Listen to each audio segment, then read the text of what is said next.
history is vital in understanding the character of the state, so don't play with history.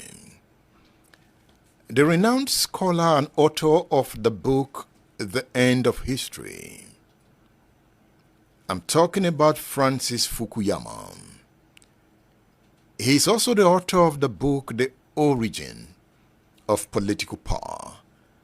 I always recommend that book to anyone interested in history and power. He says in The End of History that the understanding of the functioning of institutions is connected to the knowledge of their origins and the forces that created them. This notion is critical in the resolution of the Nigerian question. Do we follow history? How often do we analyze history in order to bet a kind of future that is for sustainable development? Some have made the point that Nigeria's foundation was laid on the premise of suspicion, mistrust between the North and the South, and it always plays out. In the PDP, it played out in the last election.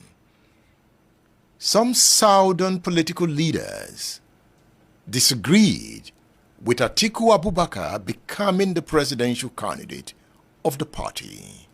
Their argument was that Buhari, a Fulani man having done 8 years, it would not be fair for another Fulani man in the person of Atiku Abubakar to govern the country. So, the North-South divide played itself out in that argument. If you've also followed history, some make the point that by preserving northern Nigeria as an area of cultural autonomy with its own strong institutions, Britain contributed to the forces that culminated in the Nigerian Civil War. When they talk about preservation of the North, there is one question that comes to mind. You know, somewhat, the South was divided into two, the Western region and the Eastern region. But the North was left intact. So you had one big North who came to Parliament to dominate the divided South. And once the South was divided, you created the Igbo and the Yoruba, and you created one behemoth North. So in every discussion in Parliament, the North would dominate. Ordinarily, either Azikiwe or Nnamdi, Azikiwe or Obafemi Awolowo would have been in the best position to govern, considering their contribution to the independent movement. But the South was splitted into West and East.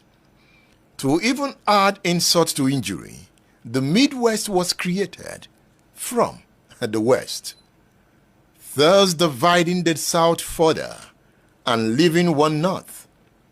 It was until the military struck in 1966 that the North was redefined. So having looked at that point, some would say that that kind of structure gave birth to some of the problems that we are encountering today. In the book, Nigeria, A New History of a Turbulent Century, written by Richard Byrne, he gave historical examples that align with the point I have raised. And if you look closely, you will find that book here.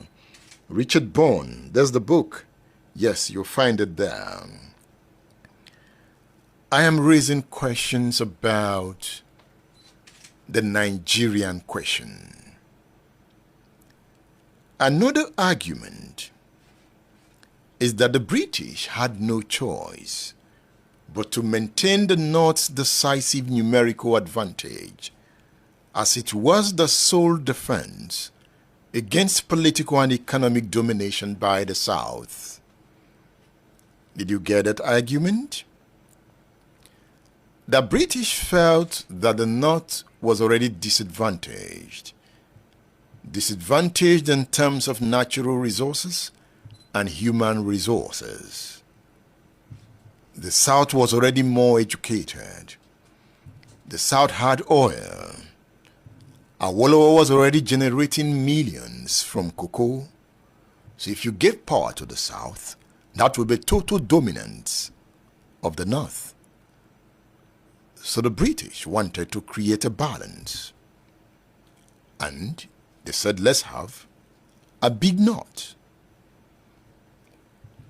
If you have read Fred Onyoziri, he's a political scientist.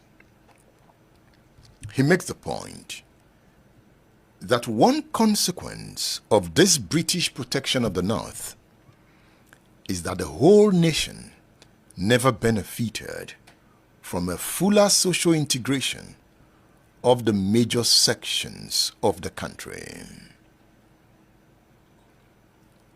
I don't know if you've seen this book. Can anything good come out of history?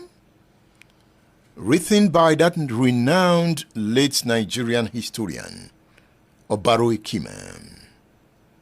You will find that book on udarabooks.com. But it is not to that book that I refer to here.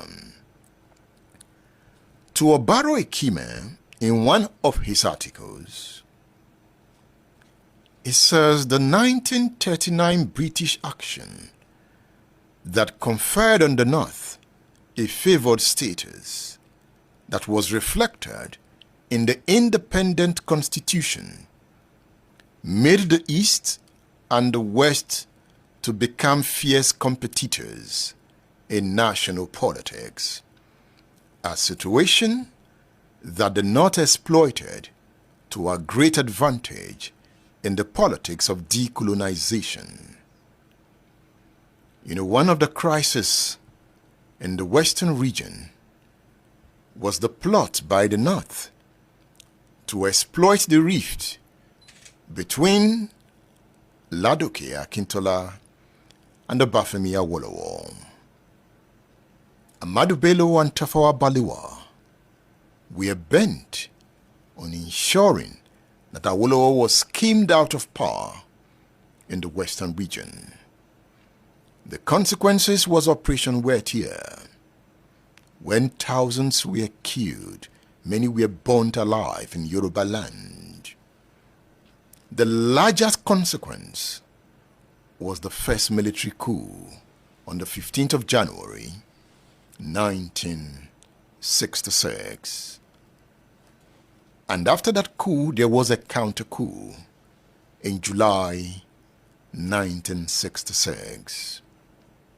The fallout of the coups was the Nigerian Civil War. So the Civil War was a product of the politics of the elites of the First Republic.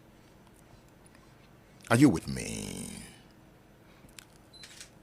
As we discuss this country, don't underrate the power of history.